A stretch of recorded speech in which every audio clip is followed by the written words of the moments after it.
साथियों नमस्कार। आज हम ब्रिटिश कालीन भारतीय अर्थव्यवस्था की बात करेंगे। ब्रिटिश कालीन भारतीय व्यवस्था यानी अंग्रेजों के अधीन जो अर्थव्यवस्था थी उसकी बात करेंगे। दरअसल अंग्रेजों ने अपनी अर्थव्यवस्था को मजबूत बनाए रखने के लिए कई प्रकार की व्यवस्थाओं में हस्तक्षेप किया। जैसे उन्होंने रेल रेल को भी नहीं छोड़ा, बैंकिंग को भी नहीं छोड़ा, ठीक। इसके साथ साथ उन्होंने घरेलू क्षेत्र जो घरेलू औद्योगिक क्षेत्र है उनको भी नहीं छोड़ा। कृषि, दास, मजदूर, यहाँ तक कि प्रथाओं में भी हस्तक्षेप किया। किस लिए?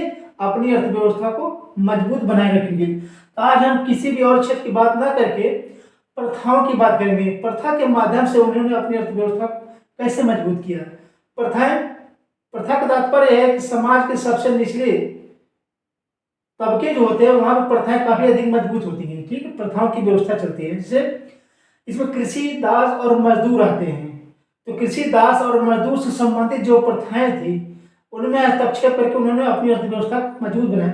तो आज हम जो ब्रिटिश अर्थव्यवस्था में प्रथाओं की बात करेंगे। सबसे पहले हम इन प्रथाओं का नाम पढ़ लेते हैं, फिर हम बारी बारी से इन प्रथाओं को बताएंगे। छोटा सा वीडियो होगा, ठीक है, परीक्षा की दृष्टि से अच्छा लगे तो आप लोग इसको शेयर भी किया करिए। ठीक, जैसे ददनी प्रथा, ठीक, कमियोटी प्रथा, दुबला हाली, तिनकठिया और आपका जो है गिरमिटिया प्रथा। ठीक, तो सबसे पहले हम देखते हैं ददनी प्रथा क्या थी। यहाँ हम देखेंगे, आप हमने पहले से हम लिख दिया है, ये जो अग्रिम पेशगी, ये जो क्या थे, अग्रिम पेशगी के रूप में जमीन लेते थे। ठीक, ब्रिटिश व्यापारी भारतीय उत्पादकों, कारीगरों तथा शिल्पियों को अग्रिम संविदा पेशगी के रूप में रुपये देते थे। ठीक, ये चावल की खेती करते, यानी ये लोग ऐसे लोग थे जो चावल की खेती अधिक पसंद करते थे।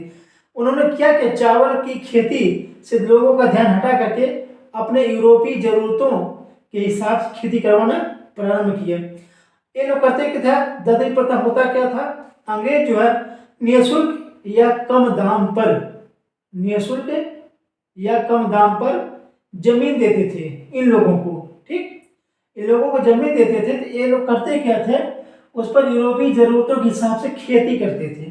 ठीक, और अग्रिम करार कर लेते थे। ठीक है, संविदा के रूप में चलता था।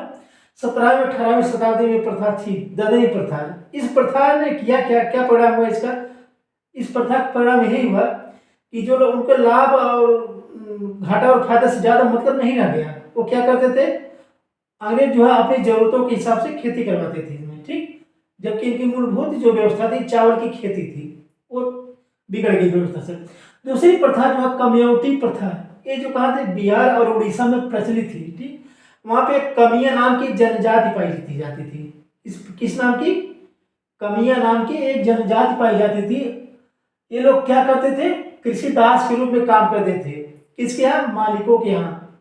ठीक है, अब व्यवस्था कैसी थी, ये मालिकों से क्या करते थे, ऋण लेते थे, लोन कर्ज लेते थे। और कर्ज में जो ब्याज बनता था, जैसे हम किसी से कर्ज लिए, हम कर्ज के साथ साथ जितना मूलधन लेते उसके साथ साथ ब्याज भी देते ना। तो है कर्ज लेते थे और ब्याज जब चुकाने की बात आती थी तो उसके बदले में जीवन भर मालिकों की सेवा करते थे, यानी इनको ब्याज नहीं देना था। कुल मिला जुला कर इसमें यही व्यवस्था थी कि ब्याज ब्याज कम लगता उनका, लेकिन वो जो जीवन भर उनकी सेवा करते थे। ठीक है, इनके लिए तो सुविधा यही था कि ब्याज चुका दें, लेकिन न चुका कर इन्होंने जीवन भर सेवा करना पसंद किया। अब व्यवस्था उस समय कैसी रही होगी, मजबूरी में करते थे, कैसे करते थे, लेकिन ब्याज के बदले मालिकों की सेवा करते थे। कमियोटी प्रथा बिहार और उड़ीसा में प्रचलित थी। फिर आपका जो दुबला हाली ये कहा थी सूरत में। ऐसी व्यवस्था सूरत में प्रचलित, सूरत यानी गुजरात, भारत के पश्चिमी भाग में ऐसी व्यवस्थाएं पाई जाती थी। ये क्या थे, ये जो भूदास होते थे इनकी भी व्यवस्था वैसे थी जैसे कम्युनिटी की थी। अपनी संपत्ति और स्वयं का जो संरक्षक होता था वो मालिक को ही समझते थे अपना। ठीक है, कि हमारे ऊपर कोई विपत्ति आएगी तो हमारा जो मालिक देखेगा। ठीक, और संपत्ति, हमारी संपत्ति की सुरक्षा कौन करेगा? मालिक करेगा। सब कुछ उन्हीं पे छोड़ देते थे। इससे क्या होता था, बिन मांगे जो है एकदम पूरा चीज मालिकों को मिल जाती थी। फिर आप जो है अगली प्रथा है गिरमिटिया प्रथा। गिरमिटियन होता था क्या था श्रमिकों को समझौते के लिए 5 से 7 वर्ष तक विदेश भेजा जाता था। ठीक, विदेश कैसे भेजा जाता था, किस लिए भेजा जाता था विदेश? मजदूरी करने के लिए। ठीक, ये 19वीं शताब्दी के तीसरे सप्ताह में ऐसी व्यवस्था पाई जाती थी। गिरमिटिया ये पूछा जाता है, 5 से 7 वर्ष विदेशों में मजदूरी करना पड़ता था इनको। फिर अंतिम में जो सबसे इंपॉर्टेंट है, जो परीक्षा में सबसे पूछा, वो 3 कठिया प्रथा। 3 कठिया।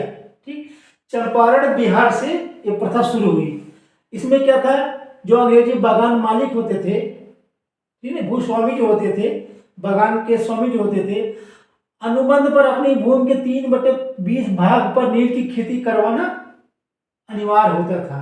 ठीक, ठीक ऐसे देखिए, जहां पे ये ददनी प्रथा में क्या था कि यूरोपीय जरूरतों के हिसाब से खेती होती थी। ठीक, इनकी मूलभूत खेती चावल को छोड़ करके अपनी आवश्यकता के अनुसार खेती करवाते थे। ठीक वैसे ही 3 कठिया में होता था। चंपारण बिहार में ऐसी व्यवस्था थी कि जो भू मालिक थे, बागान मालिक थे, वो अनिवार्य कर दिए थे कि यानी आप जो है 3/20 भाग पर नील की खेती करेंगे, और जो 17/20 भाग पर आप अपने मन में भी खेती कर सकते थे। ठीक है, तो इस टॉपिक से प्रश्न ऐसे पूछे जाते हैं